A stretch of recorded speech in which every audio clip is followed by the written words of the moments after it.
جی السلام علیکم ناظرین، آج ہم بات کرنا چاہ رہے ہیں تھوڑی سی یہ جو خبریں گردش کر رہی ہیں کہ حکومت پاکستان نے بہت سے ایئرپورٹس اور موٹر وے اور بہت سی اور چیزیں جو ہیں وہ گروی رکھ دیں قرضہ لینے کے لیے، سکوک بانڈ جو حاصل کیے جا رہے ہیں، فلوٹ کیے جا رہے ہیں، تو اس پہ بات کرنا چاہ رہا تھا میں، کیونکہ میں نے دیکھا کہ یہ کافی ساری یہ غلط فہمی جو ہے یہ پیدا ہو رہی ہے کہ شاید یہ چیزیں جو ہیں یہ پلیج کر دی گئی ہیں، اور اگر خدا نخواستہ ہم یہ بیچی جا رہی ہیں اور اگر یہ قرضہ ادا نہیں ہوا تو کوئی آئے گا آ کے ہماری موٹر وے اکھاڑ کے لے جائے گا یا ایئرپورٹ اٹھا کے لے جائے گا۔ اصل میں یہ ایسا نہیں ہے۔ دیکھیں، دو طرح کے حکومت کو قرضے لینا ہوتے ہیں ایکسٹرنل فنانسنگ میں۔ تو اگر آپ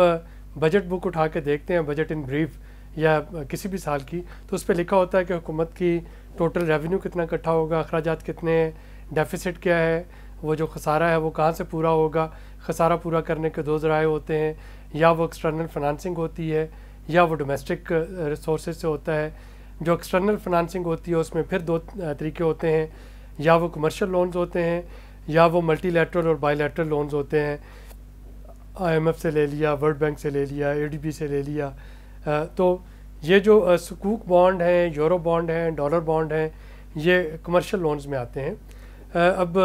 یہ جو ڈالر بانڈ، یورو بانڈ، یہ تو بڑے سمپل بانڈ ہیں کہ حکومت پاکستان جو ہے وہ کچھ بانڈز فلوٹ کرتی ہے، اس پہ ایک انٹرسٹ ریٹ جو بھی پری ڈیٹرمنٹ ہوتا ہے وہ دے کے اور اتنے پیسے جو ہے وہ جنریٹ کر لیتی ہے۔ یہ ٹریڈیشنل طریقہ ہے۔ ایک اسلامک بینک کاری کا طریقہ ہے۔ اسلامک بینک کاری جو ہے اس میں آپ چونکہ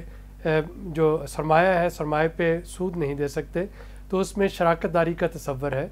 سکوک بانڈ جو ہوتے ہیں یہ آپ کی اسلامک بینکاری میں آتے ہیں۔ جب بھی حکومت جو ہے سکوک بانڈ فروخت کرتی ہے یا کرنا چاہ رہی ہوتی ہے تو وہ اسلامک بینکاری کا طریقہ اپناتی ہے، جس میں آپ سرمایہ پہ انٹرسٹ دینے کے بجائے انویسٹر سے کہتے ہیں کہ وہ آئیں، آپ کے ساتھ مل کے انویسٹ کریں اور اس میں جو بھی نفع نقصان ہوگا اس کے وہ شراکت دار بنیں۔ اب جب آپ شراکت داری میں آتے ہیں تو ظاہر ہے ایک فریق ہے جس نے پیسے لگانے ہیں، دوسرا فریق ہے اس نے پیسے نہیں لگانے، تو وہ پھر ان کائنڈ کوئی چیز جو ہے اپنے اثاثے وہ دکھائے گا، انڈر لائن ایسٹس، کہ کیوں کوئی آ کے اس کے پاس سرمایہ کاری کرے۔ تو حکومت جب سکوک بانڈ کے ذریعے پیسے جنریٹ کرنا چاہ رہی ہوتی ہے تو وہ اپنے اثاثے دکھاتی ہے کہ جی میرے پاس یہ ہے، یعنی آپ جو ہیں آپ انویسٹ کریں ڈالرز میں، پاؤنڈز میں، یوروز میں، سکوک بانڈ کی شکل میں، اور میں ان کائنڈ جو ہے وہ یہ میری انویسٹمنٹ ہے، جس میں ریلوے اسٹیشن ہو سکتا ہے یا ایئرپورٹ ہو سکتا ہے یا موٹر وے ہو سکتی ہے یا فار دیٹ میٹر پبلک کوئی بھی ایسٹ جو ہے وہ ہو سکتا ہے۔ تو کہا جاتا ہے کہ جی ہماری طرف سے یہ سرمایہ کاری میں جا رہا ہے، آپ کی طرف سے یہ پیسہ آ رہا ہے، اس کو مل کے انویسٹ کرتے ہیں اور اس پہ ہم آپ کو اتنا پروفٹ جو ہے وہ دے رہے ہوں گے، تو وہ سود سے بچ جاتے ہیں۔ اور یہ ماڈل جو ہے یہ نہ صرف پاکستان میں بلکہ یہ ملائیشیا میں بھی یا باقی جہاں پہ اسلامک بینکاری ہے، یہاں پہ سکوک بانڈ فلوٹ کیے جاتے ہیں، یہ ہر جگہ کا یہی ماڈل ہے۔ گزشتہ حکومتوں میں بھی یہ اڈاپٹ ہوتا رہا ہے۔ تو یہ میں صرف یہ وضاحت کرنا چاہ رہا تھا، اس پہ پھیلی ہوئی بہت ساری جو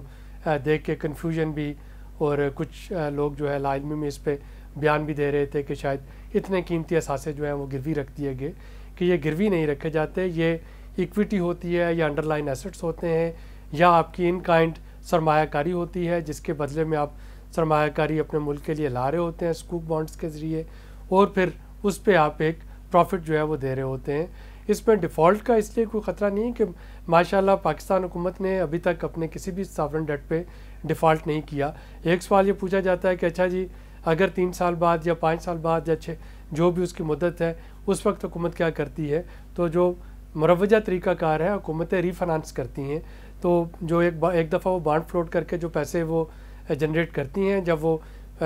اس کی پرنسپل پیمنٹ دینے کا وقت آتا ہے تو دوبارہ سے وہ کچھ بانڈ جو ہیں وہ فلوٹ کرتی ہیں، شاید اس سے بہتر انٹرسٹ پہ یا جو بھی اس وقت کا کوئی مروجہ انٹرسٹ چل رہا ہو، اس کے بدلے میں وہ دوبارہ سے سرمایہ کاری جنریٹ کرتی ہیں، پہلے والے انویسٹر کو پیسے واپس کیے اور آگے پھر چلتا گیا۔ تو یہ ایک وشیس سائیکل ہے جو کہ ہماری اکانومی کا ایک لازمی جزو ہے،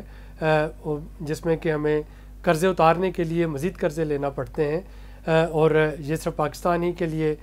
کوئی اسپیشل چیز نہیں ہے، اکثر ڈیولپنگ اکانومیز بلکہ ڈیولپڈ اکانومیز میں بھی اسی طریقے سے بانڈز جو ہیں وہ فروخت کر کے کمرشل لون جو ہے وہ حاصل کیا جاتا ہے. ایک اور چیز جو میں جاتے جاتے بتا جاؤں کہ یورو بانڈ یا ڈالر بانڈ اس کا انٹرسٹ ریٹ جو ہے وہ تھوڑا مہنگا ہوتا ہے. سکوک بانڈ کا انٹرسٹ ریٹ یا پروفٹ ریٹ جو ہے جو تھوڑا کم ہوتا ہے, تقریباً 1-1.5% کا فرق ہوتا ہے. اور جب آپ اربوں کی بات کرتے ہیں, مثلاً اس سال کا آپ دیکھیں تو تقریباً 870 ارب روپے جو ہیں 877 بلین ٹو بی پریسائز وہ اس بجٹ میں رکھے گئے ہیں جو کمرشل ایکسٹرنل فنانسنگ سے لینے ہیں. تو جب اربوں کی بات ہوتی ہے تو وہاں پہ 1%, آدھا % یہ بہت بڑی رقم بن جاتی ہے. تو اگر آپ کو ایک سستا قرضہ حاصل کر سکتے ہیں, اسلامک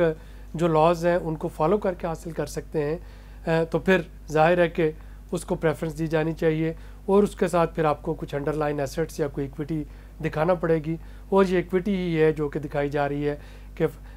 2-3 جو ایئرپورٹس اور موٹر وے اور فلاں چیز کہ جی ایز این ایکویٹی وہ رکھی حکومت نے, اور اس کے بدلے میں پیسے جو ہیں وہ جنریٹ کیے.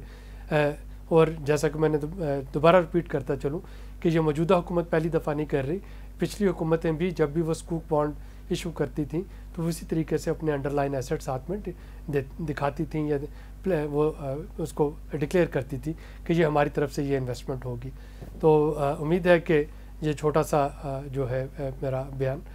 یہ آپ کو کافی کلیریفائی کر دے گا مس انڈرسٹینڈنگ کہ اثاثے گروی رکھے جا رہے ہیں یا بیچے جا رہے ہیں اور ان کے بدلے میں انویسٹمنٹ جو ہے وہ ریز کی جا رہی ہے. بہت شکریہ.